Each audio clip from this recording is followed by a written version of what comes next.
Oso zaila ikintzat, musika talde bakarra aukeraketia, ze taldiak eta taldiak dauz, eta azkenian bat enporiakin batzuk gehiago entzuten duzu beste batzuk baino, baina egisa da,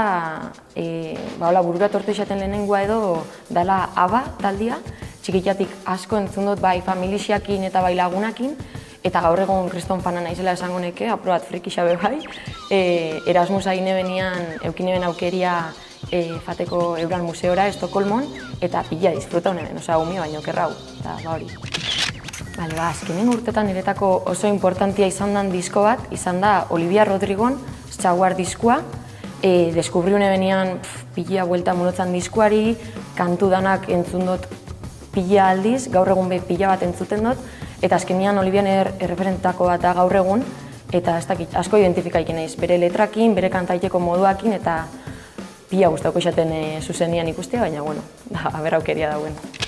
Nera bezaruan pila identifikau nintzen kantu bat izan zen Don't Stop Believing Journeyna, eta bai da niretako oso kantu kutxun bat edo berezi bat, gaur egun be pila entzuten dutena. Pila bat hauz, bat aukerak etia oso zaila ikin xat.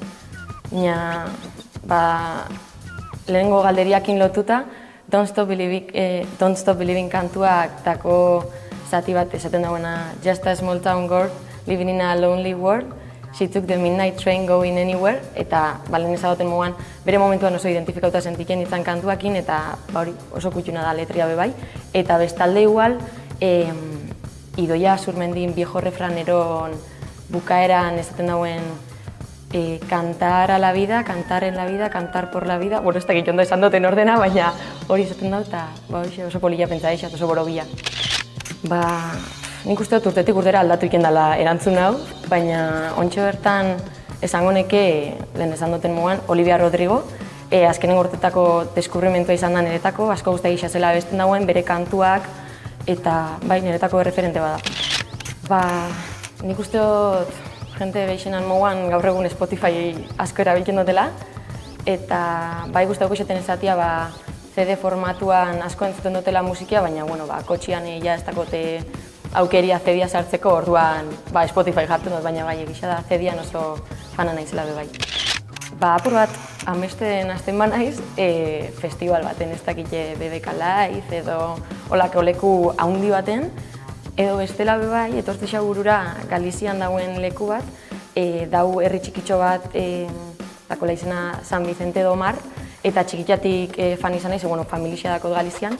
eta bertan dau taberna bat, ikendiana kontzertuak, dako izena El Náutico de San Vicente, azkenengo uda hontan justo Gorka Urbizu bertan egon da, baina uda hontan ez naiz Galiziara, orduan ez dut ikusi, eta txikitzatik ikusioten leku bat izan da, eta beti zabat, ze ondo egongo zan hemen jotia. Nik oso gustora ikusten dut edozein herriko plazetan kontzertuak, hemen Oñatiko plazan, Jaixetan adibidez, edo beste edozein herriko Jaixetan be plazan, Txosnan, leku bakoitzak bere berezitasuna dako orduan. Nik uste dut ikusi nebenian Oñatiko plazan Kenzazpi, izan zala, nik augurotin. Ez dakit, soinu aldetik, argi aldetik, plaza dana bete-beteta, zanen, ke pasada, inaute lorri eta hor lehenengo aldiz ikustia bebai, pila disfruta honen. Uste dut, Ez bana biloker lehenengo diskua izan zela ETS-en Zure Mundua, eta bere momentuan, gaur egun bebai entzuten dut, baina bere momentuan eukine ben epoka bat, nire lagunakin pila entzuten ebela, eta fan izan nintzen badidez Mendizorrotzara eurak ikustera, Oñatin be bi aldiz ikusi dute Gaztelekuan, eta beti izan da baita niretako referente bat, eta hori, bakorrekin nizu.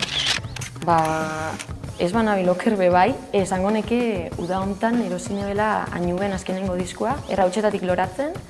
eta bai da talde bat pila entzuten dutena egunerokotasunean, nire izpia bebai, eta klaro, erosile ben bisondako diskoa, eta gero Oñatin be kontzertun bat edo ikusi dut, eta asko guztau izaten.